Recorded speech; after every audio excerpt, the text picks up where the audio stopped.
MCU infinity stones గురించి idea ఉందా? అయితే మార్వెల్ ఇన్వర్స్లో 6 ఇన్ఫినిటీ స్టోన్స్ ఉన్నాయి. అయితే space, reality, power, mind and soul ఇవి కేవలం ఓన్లీ స్టోన్స్ మాత్రమే కావు.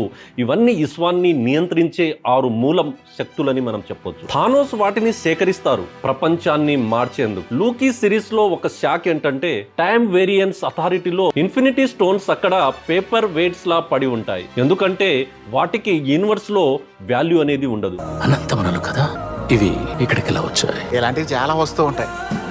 మా వాళ్ళు పేపర్ వెయిట్స్ గా ఉపయోగించుకుంటారు. పవర్ అనేది ఎక్కడ ఉందని ఆలోచిస్తే స్టోన్ లో కాదు, సిచ్యువేషన్స్ లో ఉందని గుర్తించాలి. లూకీ సిరీస్ మనకు సైకాలజికల్ ఫెనమెనన్ చూపించిందని మనం చెప్పొచ్చు. శక్తి అనేది కష్టాల్లో కాకుండా పరిస్థితిని అర్థం చేసుకోవడంలో ఉంటుందని మనం గుర్తించాలి. కొన్నిసార్లు సాధారణంగా చేసే వర్క్ కూడా పెద్ద సక్సెస్ ని ఇస్తుందని గుర్తించుకోవాలి. ఎందుకంటే మీరు సరైన సమయంలో సరైన స్థలంలో ఉన్నప్పుడు సాధ్యపడుతుందని గుర్తించుకోవాలి. సిచ్యువేషన్స్ ఇంపార్టెన్స్ అనేది మనం చూసుకున్నట్లయితే ఎబిలిటీ కంటే ఎక్కువ ప్రజెంట్ సిచ్యువేషన్ మీద డిపెండ్ అయి ఉంటుందని గుర్తించుకోవాలి. చాలా మందిని ఎగతాళి చేస్తుంటాం. కొందరిని మనం ఎగతాళి చేసిన వ్యక్తే ఒక సెలబ్రిటీగా కూడా మారుతూ ఉంటారు. కొందరిని మనము బిజినెస్ లో పనికిరాని వ్యక్తి అని చూస్తుంటాం. అతనే ఒక సక్సెస్ఫుల్ ఐడియాని తీసుకొని వస్తుంటారు. ఇక్కడ వాళ్ళ యొక్క ఎఫర్ట్స్ అండ్ హార్డ్ వర్క్ మాత్రమే కాదు, చిన్న చిన్న బేసిక్స్ వర్క్స్ ఏదైతే ఉంటాయో అవి కూడా సక్సెస్ ని ఇస్తుందని గుర్తించుకోవాలి. సో ఇలాంటి మోర్ బిజినెస్ అండ్